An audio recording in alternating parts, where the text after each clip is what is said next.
Hello. I'm there. I'm live. Hello. Welcome. Welcome to Frankenstein Tea for Sunday, August 16th, 2020. It is, it's rainy on Block Island. It's kind of a drizzle, but I actually think now it might be rain. And I have a little hope that perhaps the grass will green up a little. I feel like I can see that happening in front of my eyes, the grass greening up. So if you're on Block Island, let me know if I'm imagining that or if we're really going to see some much needed greening. Hi, Dad. Frankenstein Tea is a daily program with me. I'm the library director of the Island Free Library on Block Island, and I read a short story every day, and we do a little bit of a check-in with each other.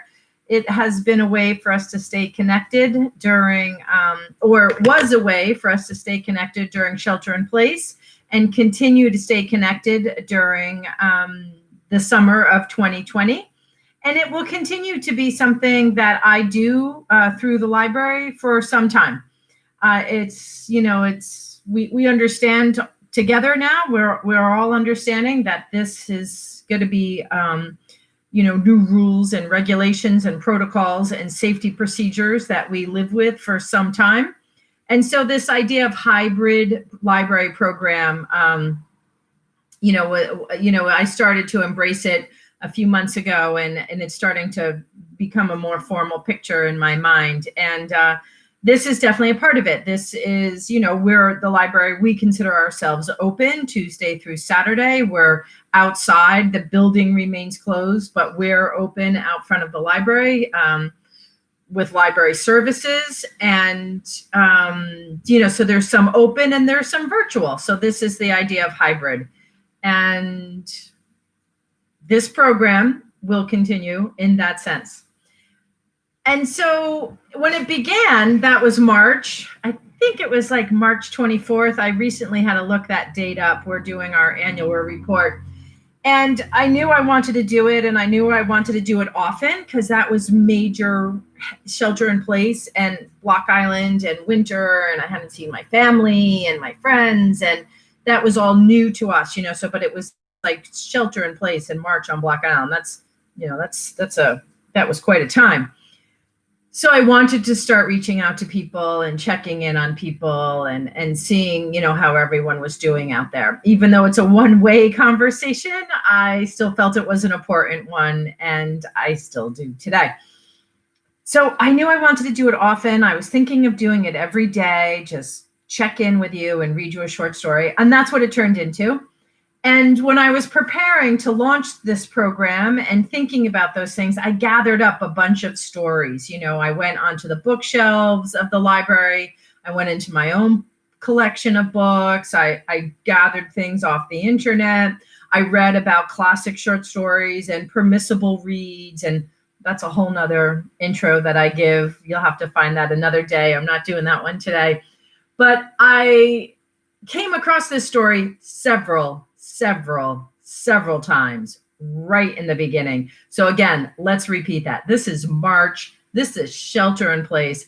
I'm on Block Island. And this story is, one of the top 10 on everybody's lists. It's a tough story. I could not read it to you then, right? Not what I was reading then. But of course, I knew I had to come back to it. When it's on everyone's top 10, and it illustrates a specific genre of American literature, we got to come back to it. So it's haunted me, right? Like, when are we going to come back to that? On the most brilliant of days when you can, kind of look at it and be okay with it, or on a rainy Sunday, which is what I chose, a rainy Sunday. It took a long time to have a rainy Sunday, but here it is. And what I like a little bit about it today, and what makes it a little easier for me today, is that if you go, I'm not going to teach a literature class here, and I'm not a literature professor. So, I make no statements here that are, the absolute truth of knowledge from the fountain of knowledge there. But what I know a little bit is that Southern Gothic is a subgenre of American Gothic, I think think I even got that part wrong. I'm not sure. But what changed it for me today was reading it and thinking of it as exposing, right? Exposing of what was going on in the South. That was a different take for me. In my work now, we look at the books and the collection and the DVDs and the programming and everything we do in these eyes of looking at it to see, like, what story are we telling? And are we letting people tell their own story? Or are white people telling the story of Black people? And are white people telling the story of Asian people? And are white people telling the story of Indigenous people? So, we look at who's telling the story and what story are we telling? And we're always working for truth there and justice, frankly, truth and justice. And I wasn't sure what this story was doing to me when I first came across it with those eyes, with that understanding of my job and really my mission and my role at the library as a public librarian. But today, thinking about it as exposing and not really like, condoning the story, just saying, this is the story. And maybe that's how I'm approaching it today. Maybe, but then again, there's always the like, maybe this should come off the classic top 10 short story list.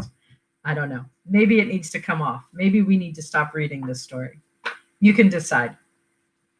So I'm at home today, and often at home, I read from my son's textbook, 40 Short Stories. This is last year's textbook. We've read a lot of them.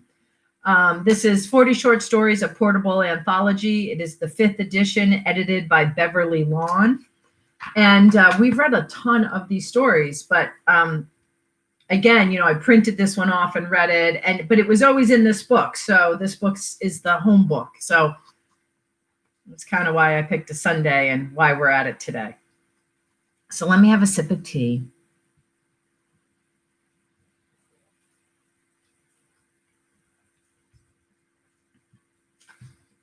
This short story is called A Good Man is Hard to Find by Flannery O'Connor.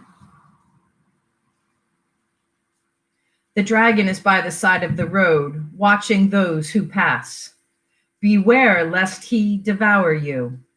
We go to the Father of souls, but it is necessary to pass by the dragon. Saint Cyril of Jerusalem.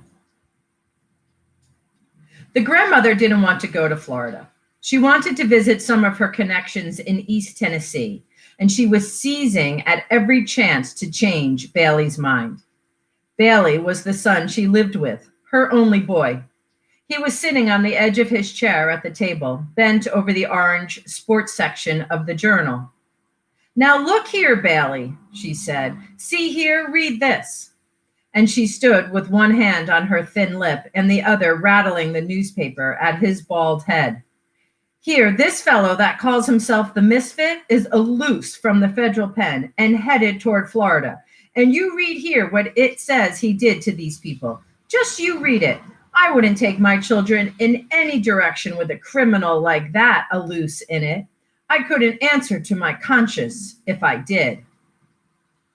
Bailey didn't look up from his reading, so she wheeled around then and faced the children's mother, a young woman in slacks whose face was as broad and innocent as a cabbage and was tied around with a green headkerchief that had 2 points on the top like rabbit's ears. She was sitting on the sofa, feeding the baby his apricots out of a jar. The children have been to Florida before, the old lady said. You all ought to take them somewhere else for a change, so they would see different parts of the world and be broad. They never have been to East Tennessee. The children's mother didn't seem to hear her, but the 8-year-old boy, John Wellesley, a stocky child with glasses, said, If you don't want to go to Florida, why don't you stay home? He and the little girl, June Starr, were reading the funny papers on the floor. She wouldn't stay home to be queen for a day, June Starr said without raising her yellow head. Yes, and what would you do if this fellow, the misfit, caught you? The grandmother asked. I'd smack his face, John Wellesley said. She wouldn't stay at home for $1 million, June Starr said. afraid she'd miss something. She has to go everywhere we go. All right, miss, the grandmother said. Just remember that the next time you want me to curl your hair. June Star said her hair was naturally curly. The next morning, the grandmother was the first one in the car, ready to go. She had her big black valise that looked like the head of a hippopotamus in one corner, and underneath it she was hiding a basket with Pitty Sing, the cat, in it. She didn't intend for the cat to be left alone in the house for 3 days because he would miss her too much, and she was afraid he might brush against one of the gas burners and accidentally asphyxiate himself. Her son, Bailey, didn't like to arrive at a motel with a cat. She sat in the middle of the back seat with John Wellesley and June Star on either side of her. Bailey and the children's mother and the baby sat in front, and they left Atlanta at 8:45 with the mileage on the car at 55,890. The grandmother wrote this down because she thought it would be interesting to see how many miles they had been when they got back. It took them 20 minutes to reach the outskirts of the city. The old lady settled herself comfortably, removing her white cotton gloves and putting them up with her purse on the shelf in front of the back window. The children's mother still had on slacks and still had her head tied up in a green kerchief, but the grandmother had on a navy blue straw sailor hat with a bunch of white violets on the brim and a navy blue dress with a small white dot in the print. Her collars and cuffs were white organdy, trimmed with lace, and at her neckline she had pinned a purple spray of cloth violets containing a sachet. In case of an accident, anyone seeing her dead on the highway would know at once that she was a lady. She said she thought it was going to be a good day for driving, neither too hot nor too cold, and she cautioned Bailey that the speed limit was 55 miles an hour, and that the patrolmen hid themselves behind billboards and small clumps of trees and sped out after you before you had a chance to slow down. She pointed out interesting details of the scenery. Stone Mountain, the blue granite that in some places came up to both sides of the highway, the brilliant red clay banks slightly streaked with purple, and the various crops that made rows of green lacework on the ground. The trees were full of silver white sunlight, and the meanest of them sparkled. The children were reading some comic magazines, and their mother had gone back to sleep. Let's go through Georgia fast, so we don't have to look at it much, John Wellesley said. If I were a little boy, said the grandmother, I wouldn't talk about my native state that way. Tennessee has the mountains, and Georgia has the hills. Tennessee is just a hillbilly dumping ground, John Wellesley said, and Georgia is a lousy state too. You said it, June Star said. In my time, said the grandmother, folding her thin-veined fingers, children were more respectful of their native states and their parents and everything else. People did right then. Oh, look at that cute little boy, she said, and pointed to a child standing in the door of a shack. Wouldn't that make a picture now? She asked, and they all turned and looked. He didn't have any breeches on, June Star said. He probably didn't have any, the grandmother explained. In the country, they don't have things like we do. If I could paint, I'd paint that picture, she said. The children exchanged comic books. The grandmother offered to hold the baby, and the children's mother passed him over the front seat to her. She set him on her knee and bounced him and told him about the things they were passing. She rolled her eyes and screwed up her mouth and stuck her leathery thin face into his smooth, bland one. Occasionally, he gave her a faraway smile. They passed a large cotton field with 5 or 6 graves fenced in the middle of it like a small island. Look at that graveyard, the mother said, pointing it out. That was the old family burying ground. That belonged to the plantation. Where's the plantation? John Wellesley asked. Gone with the wind, said the grandmother. Ha ha. When the children finished all the comic books they had brought, they opened the lunch and ate it. The grandmother ate a peanut butter sandwich and an olive and would not let the children throw the box and the paper napkins out the window. When there was nothing else to do, they played a game by choosing a cloud and making the other two guess what shape it suggested. John Wesley took the shape of a cow, and June Star guessed a cow, and John Wesley said, no, an automobile, and June Star said he didn't play fair, and they began to slap each other over the grandmother. The grandmother said she would tell them a story if they would keep quiet. When she told the story, she rolled her eyes and waved her head and was very dramatic. She said once she was a maiden lady. She had been courted by Mr. Edgar Atkins Teagarden from Jasper, Georgia. She said he was a very good-looking man and a gentleman, and that he brought her a watermelon every Saturday afternoon with his initials cut into it, E.A.T. Well, one Saturday, she said, Mr. Teagarden brought the watermelon, and there was nobody at home, and he left it on the front porch and returned in his buggy to Jasper. But she never got the watermelon, she said, because a boy ate it when he saw the initials E.A.T. This story tickled John Wesley's funny bone, and he giggled and giggled, but June Star didn't think it was any good. She said she wouldn't marry a man that just brought her a watermelon on Saturday. The grandmother said she would have done well to marry Mr. Teagarden because he was a gentleman and had bought Coca-Cola stock when it first came out, and that he had died only a few years ago, a very wealthy man. They stopped at the Tower for barbecued sandwiches. The Tower was a part stucco and part wood filling station and dance hall set in a clearing outside of Timothy.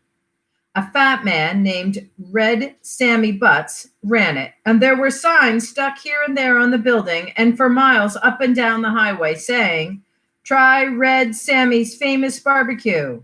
None like famous Red Sammy's. Red Sam, the fat boy with the happy laugh. A veteran. Red Sammy's your man." Red Sammy was lying on the bare ground outside the tower with his head under a truck while a gray monkey about a foot high, chained to a small chinaberry tree, chattered nearby. The monkey sprang back into the tree and got on the highest limb as soon as he saw the children jump out of the car and run toward him. Inside the tower was a long, dark room with a counter at one end and tables at the other, and dancing space in the middle. They all sat down at a board table next to the Nickelodeon, and Red Sam's wife, a tall, burnt brown woman with hair and eyes lighter than her skin, came and took their order. The children's mother put a dime in the machine and played the Tennessee Waltz. And the grandmother said that tune always made her want to dance. She asked Bailey if he would like to dance, but he only glared at her. He didn't have a naturally sunny disposition like she did, and trips made him nervous. The grandmother's brown eyes were very bright. She swayed her head from side to side and pretended she was dancing in her chair. June Star said play something she could tap to, so the children's mother put in another dime and played a fast number. And June Star stepped out onto the dance floor and did her tap routine. "Ain't she cute?"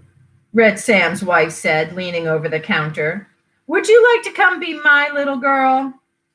"No, I certainly wouldn't," June Star said. "I wouldn't live in a broken down place like this for $1,000,000. And she ran back to the table. "Ain't she cute?" the woman repeated, stretching her mouth politely. "Aren't you ashamed?" hissed the grandmother. Red Sam came in and told his wife to quit lounging on the counter and hurry up with these people's order. His khaki trousers reached just to his hip bones, and his stomach hung over them like a sack of meal swaying under his shirt.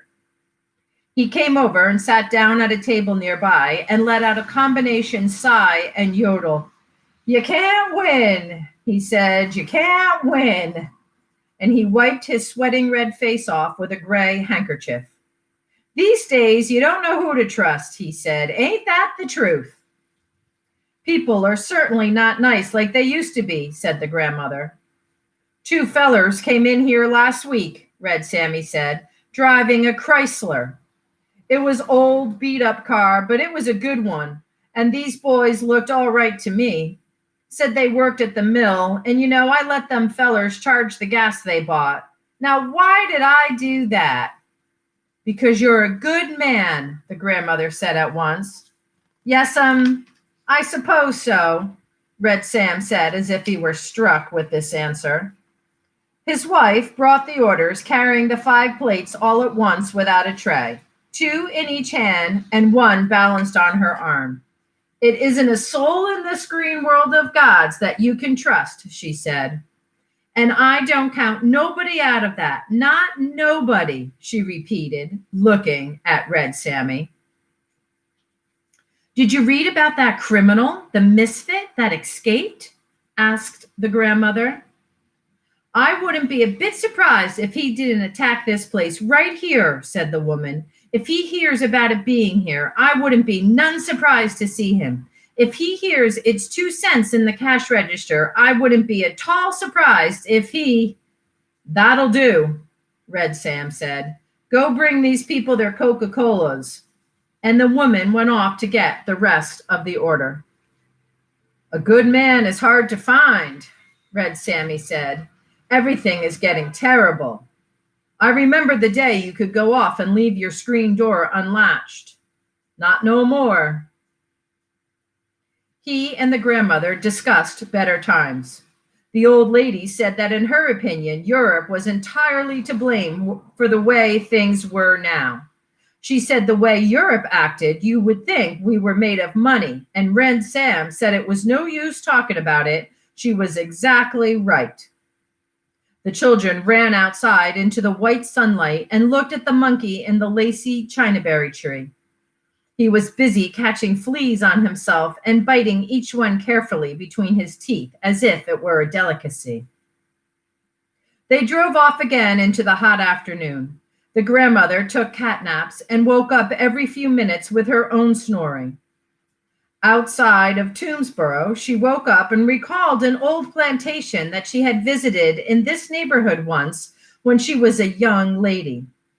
She said the house had 6 white columns across the front and that there was an avenue of oaks leading up to it, and 2 little wooden trellis arbors on either side in front where you sat down with your suitor after a stroll in the garden. She recalled exactly which road to turn off to get to it. She knew that Bailey would not be willing to lose any time looking at an old house, but the more she talked about it, the more she wanted to see it once again and find out if the little twin arbors were still standing. "There was a secret panel in this house," she said craftily, not telling the truth, but wishing that she were. "And the story went that all the family silver was hidden in it when Sherman came through, but it was never found." "Hey," John Wellesley said, "let's go see it. We'll find it. We'll poke all the woodwork and find it. Who lives there? Where do you turn off at? Hey, Pop, can we turn off there?" "We never ever seen a house with a secret panel," June Starr shrieked. "Let's go to the house with the secret panel.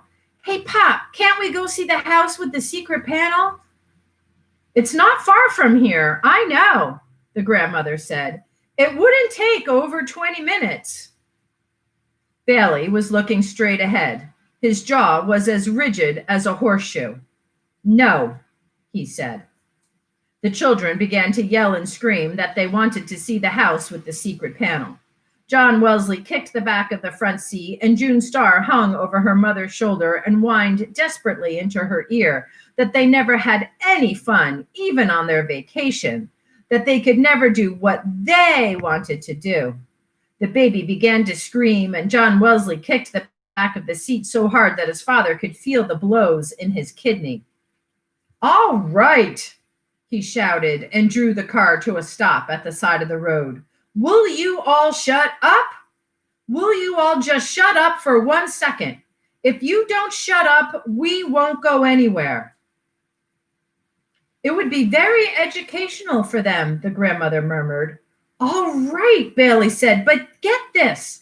This is the only time we're going to stop for anything like this. This is the one and only time. The dirt road that you have to turn down is back about a mile, the grandmother directed. I marked it when we passed. A dirt road?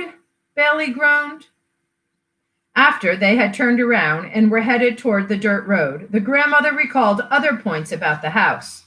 The beautiful glass over the front doorway and the candle lamp in the hall. John Wesley said that the secret panel was probably in the fireplace. You can't go inside this house, Bailey said. You don't know who lives there. While you all talk to the people in front, I'll run around behind and get in a window, John Wesley suggested. We'll all stay in the car, his mother said. They turned onto the dirt road and the car raced roughly along in a swirl of pink dust. The grandmother recalled the times when there were no paved roads and 30 miles was a day's journey. The dirt road was hilly and there were sudden washes in it and sharp curves on dangerous embankments. All at once, they would be on a hill looking down over the blue tops of trees for miles around. Then, the next minute, they would be in a red depression with the dust-coated trees looking down on them. This place had better turn up in a minute, Bailey said, or I'm going to turn around. The road looked as if no one had traveled on it in months. It's not much farther, the grandmother said, and just as she said it, a horrible thought came to her. The thought was so embarrassing that she turned red in the face and her eyes dilated and her feet jumped up, upsetting her valise in the corner. The instant the valise moved, the newspaper top she had over the basket under it rose with a snarl, and Pitty Sing, the cat, sprang onto Bailey's shoulder. The children were thrown to the floor, and their mother, clutching the baby, was thrown out the door onto the ground. The old lady was thrown into the front seat. The car turned over once and landed right side up in a gulch off the side of the road. Bailey remained in the driver's seat with the cat, gray-striped with a broad white face and an orange nose, clinging to his neck like a caterpillar. As soon as the children saw they could move their arms and legs, they scrambled out of the car, shouting, "We've had an accident!" The grandmother was curled up under the dashboard, hoping she was injured so that Bailey's wrath would not come down on her all at once. The horrible thought she had had before the accident was that the house she had remembered so vividly was not in Georgia, but in Tennessee. Bailey removed the cat from his neck with both hands and flung it out the window against the side of a pine tree. Then he got out of the car and started looking for the children's mother. She was sitting against the side of the red gutted ditch, holding the screaming baby, but she had only had a cut down her face and a broken shoulder. "We've had an accident!" the children screamed in a frenzy of delight. "But nobody's killed," June Starr said with disappointment as the grandmother limped out of the car, her hat still pinned to her head, but the broken front brim standing up at a jaunty angle and the violet spray hanging off the side. They all sat down in the ditch, except the children, to recover from the shock. They were all shaking. "Maybe a car will come along," said the children's mother hoarsely. "I believe I have injured an organ," said the grandmother, pressing her side, but no one answered her. Bailey's teeth were clattering. He had on a yellow sport shirt with bright blue parrots designed on it, and his face was as yellow as the shirt. The grandmother decided that she would not mention that the house was in Tennessee. The road was about 10 feet above, and they could only see the tops of the trees on the other side of it. Behind the ditch they were sitting in, there were more woods, tall and dark and deep. In a few minutes, they saw a car some distance away on top of a hill, coming slowly as if the occupants were watching them. The grandmother stood up and waved both arms dramatically to attract their attention. The car continued to come on slowly, disappeared around a bend, and appeared again, moving even slower on top of the hill they had gone over. It was a big, black, battered, hearse-like automobile. There were 3 men in it.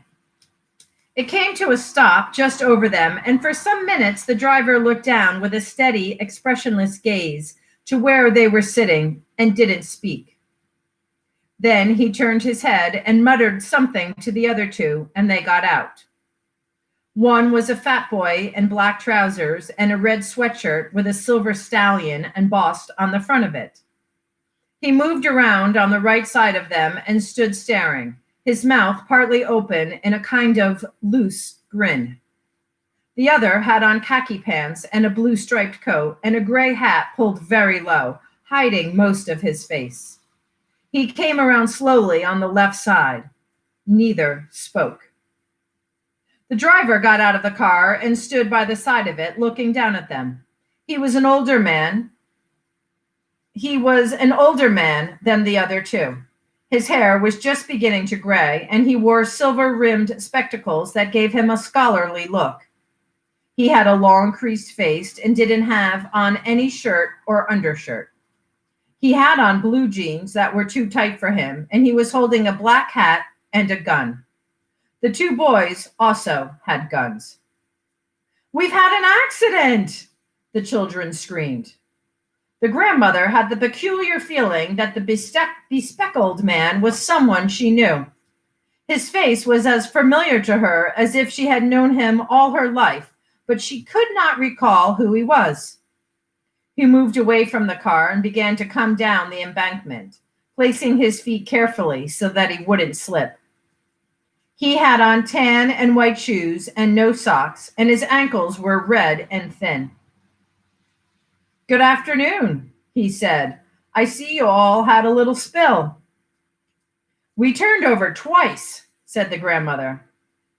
"Once," he corrected. "We seen it happen. Try their car and see will it run, Hiram," he said quietly to the boy with the gray hat.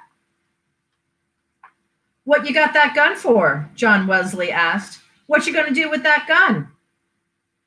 "Lady," the man said to the children's mother, "would you mind calling them children to sit down by you? Children make me nervous. I want all you to sit down right together there where you're at." "What are you telling us what to do for?" June Starr asked. Behind them, the line of woods gaped like a dark open mouth. "Come here," said the mother. "Look here now," Bailey began suddenly. "We're in a predicament. We're in—" The grandmother shrieked. She scrambled to her feet and stood staring. "You're the misfit," she said. "I recognized you at once." "Yes'm," the man said, smiling slightly, as if he were pleased in spite of himself to be known. "But it would have been better for all of you, lady, if you hadn't have recognized me." Bailey turned his head sharply and said something to his mother that shocked even the children. The old lady began to cry. The misfit reddened. "Lady," he said, "don't you get upset. Sometimes a man says things he don't mean. I don't reckon he meant to talk to you that-a-way." "You wouldn't shoot a lady, would you?" the grandmother said, and removed a clean handkerchief from her cuff and began to slap at her eyes with it. The misfit pointed the toe of his shoe into the ground and made a little hole and then covered it up again. "I would hate to have to," he said. "Listen," the grandmother almost screamed. "I know you're a good man. You don't look a bit like you have common blood. I know you must come from nice people." "Yes, ma'am," he said, "finest in the world." When he smiled, he showed a row of strong white teeth. "God never made a finer woman than my mother, and my daddy's heart was pure gold," he said. The boy with the red sweatshirt had come around behind them and was standing with his gun at his hip. The misfit squatted down on the ground. "Watch them children, Bobby Lee," he said. You know they make me nervous." He looked at the six of them huddled together in front of him, and he seemed to be embarrassed, as if he couldn't think of anything to say. "Ain't a cloud in the sky," he remarked, looking up at it. "Don't see no sun, but don't see no cloud either." "Yes, it's a beautiful day," said the grandmother. "Listen," she said, "you shouldn't call yourself the misfit, because I know you're a good man at heart. I can just look at you and tell." "Hush," Bailey yelled. "Hush! Everybody shut up and let me handle this." He was squatting in the position of a runner about to sprint forward, but he didn't move. "I appreciate that, lady," the misfit said, and drew a little circle in the ground with the butt of his gun. "It'll take a half hour to fix this here car," Hiram called, looking over the raised hood of it. "Well, first you and Bobby Lee get him and that little boy to step over yonder with you," the misfit said, pointing to Bailey and John Wellesley. "The boys want to ask you something," he said to Bailey. "Would you mind stepping back in the woods there with them?" "Listen," Bailey began, "we're in a terrible predicament. Nobody realizes what this is," and his voice cracked. His eyes were as blue and intense as the parrots in his shirt, and he remained perfectly still. The grandmother reached up to adjust her hat brim as if she were going to the woods with him, but it came off in her hand. She stood staring at it, and after a second, she let it fall on the ground. Hiram pulled Bailey up by the arm as if he were assisting an old man. John Wellesley caught hold of his father's hand, and Bobby Lee followed. They went off toward the woods, and just as they reached the dark edge, Bailey turned, and supporting himself against a gray naked pine trunk, he shouted, "I'll be back in a minute, Mama. Wait on me." "Come back this instant," his mother shrilled, but they all disappeared into the woods. "Bailey boy," the mother called in a tragic voice that she found she was looking at the misfit squatting on the ground in front of her. "I just know you're a good man," she said desperately. "You're not a bit common." "No me, I ain't a good man," the misfit said after a second, as if he had considered her statement carefully. "But I ain't the worst in the world neither. My daddy said I was a different breed of dog from my brothers and sisters. You know," Daddy said, "it's some that can live their whole life out without asking about it, and it's others has to know why it is. And this boy is one of the ladders. He's going to be into everything." He put on his black hat and looked up suddenly and then away deep into the woods as if he were embarrassed again. "I'm sorry I don't have on a shirt before you ladies," he said, hunching his shoulders slightly. "We buried our clothes that we had on when we escaped, and we're just making do until we can get better. We borrowed these from some folks we met," he explained. "That's perfectly all right," the grandmother said. "Maybe Bailey has an extra shirt in his suitcase." "I'll look and see directly," Misfit said. "Where are they taking him?" the children's mother screamed. "Daddy was a card himself," the misfit said. "You couldn't put anything over on him. He never got in trouble with the authorities, though, just had the knack of handling them." "You could be honest, too, if only you'd try," said the grandmother. "Think how wonderful it would be to settle down and live a comfortable life and not have to think about somebody chasing you all the time." The misfit kept scratching in the ground with the butt of his gun as if he were thinking about it. "Yes'm, somebody is always after you," he murmured. The grandmother noticed how thin his shoulder blades were just behind his hat because she was standing up looking down at him. "Do you ever pray?" she asked. He shook his head. All she saw was the black hat wiggle between his shoulder blades. "No me," he said. There was a pistol shot from the woods, followed closely by another. Then silence. The old lady's head jerked around. She could hear the wind move through the treetops like a long, satisfied, in-suck-up breath. "Bailey boy," she called. "I was a gospel singer for a while," the misfit said. "I've been most everything. Been in the armed service, both land and sea, at home and abroad.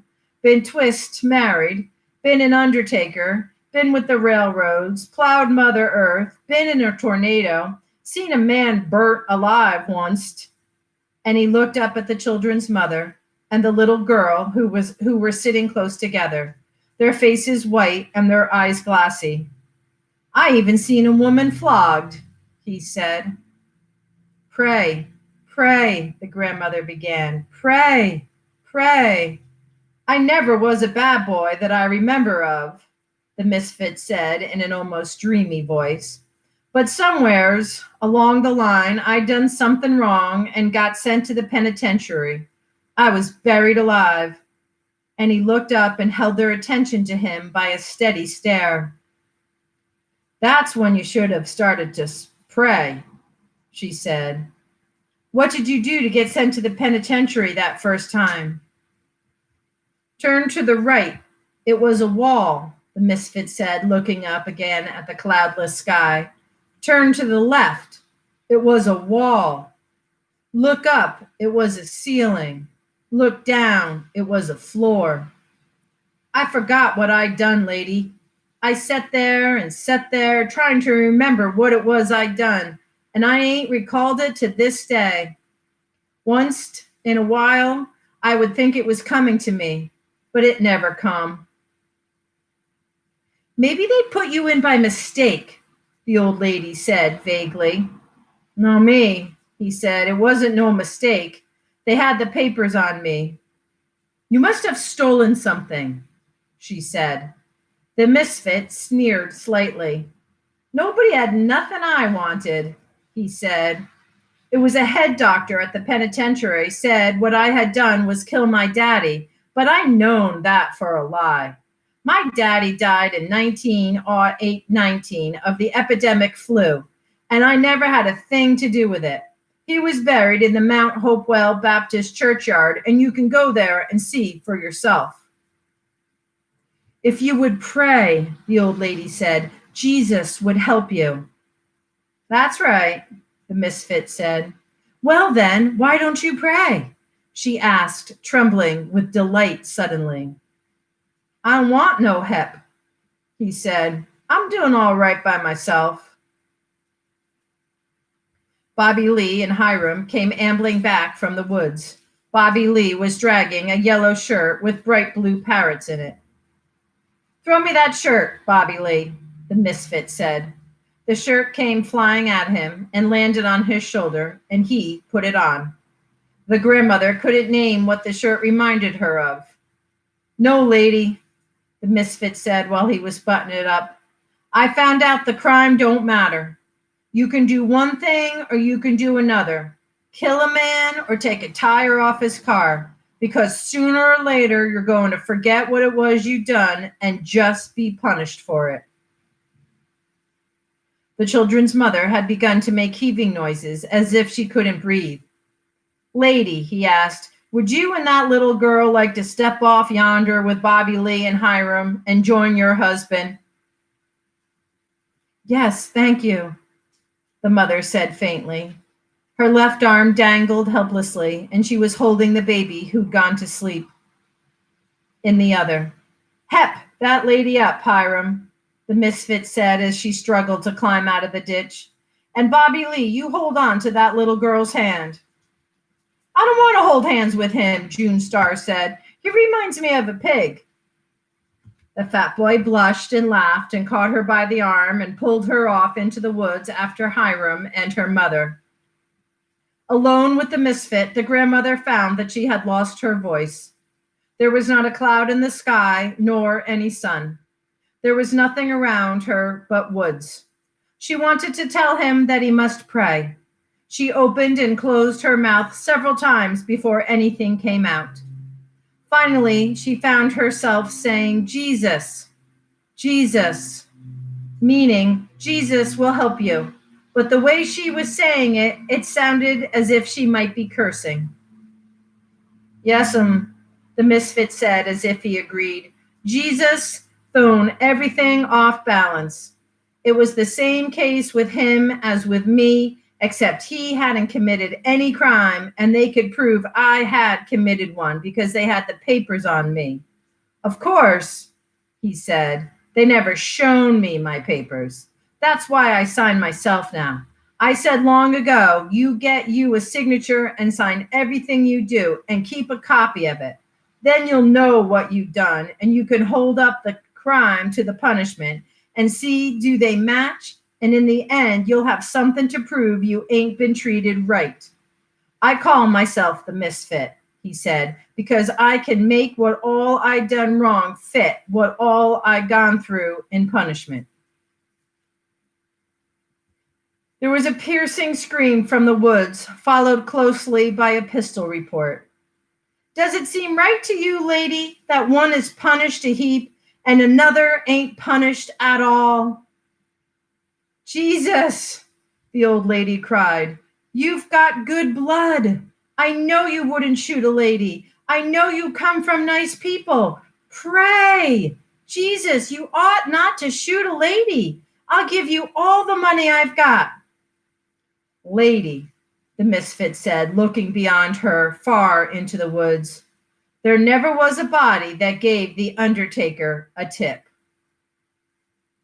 There were 2 more pistol reports, and the grandmother raised her head like a parched old turkey hen, crying for water, and called, Bailey boy,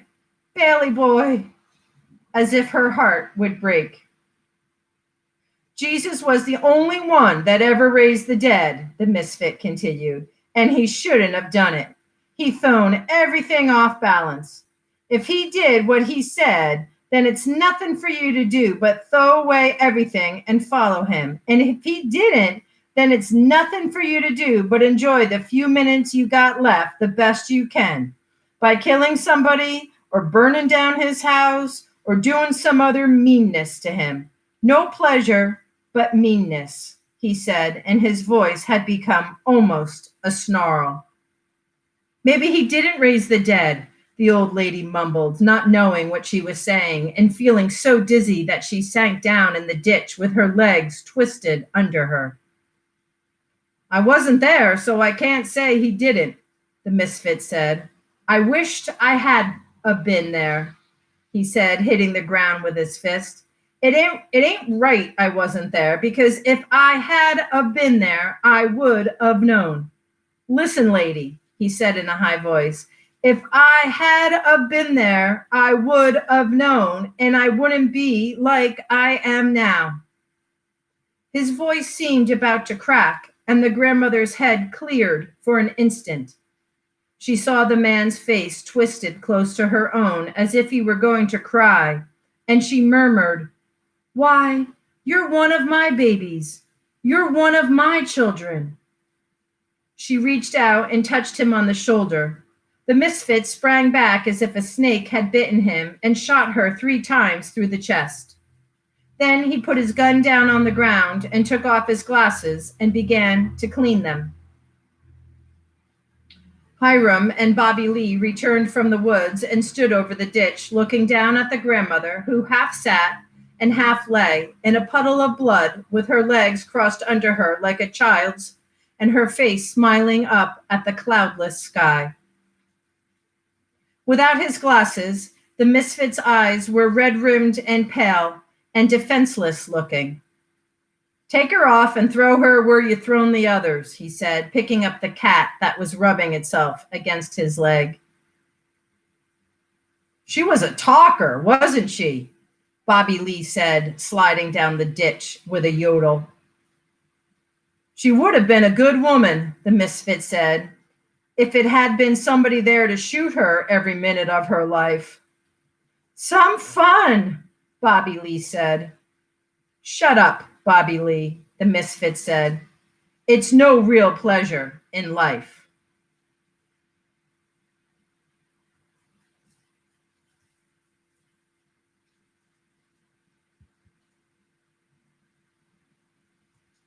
1955, Flannery O'Connor's short story, A Good Man is Hard to Find.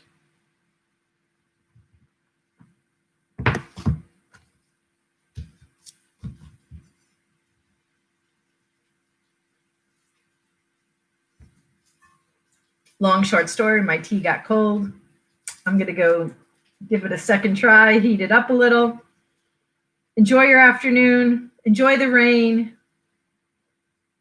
See you when the grass is green tomorrow. Stay well, everybody. Mask up, social distance, wash your hands, stay safe. Peace.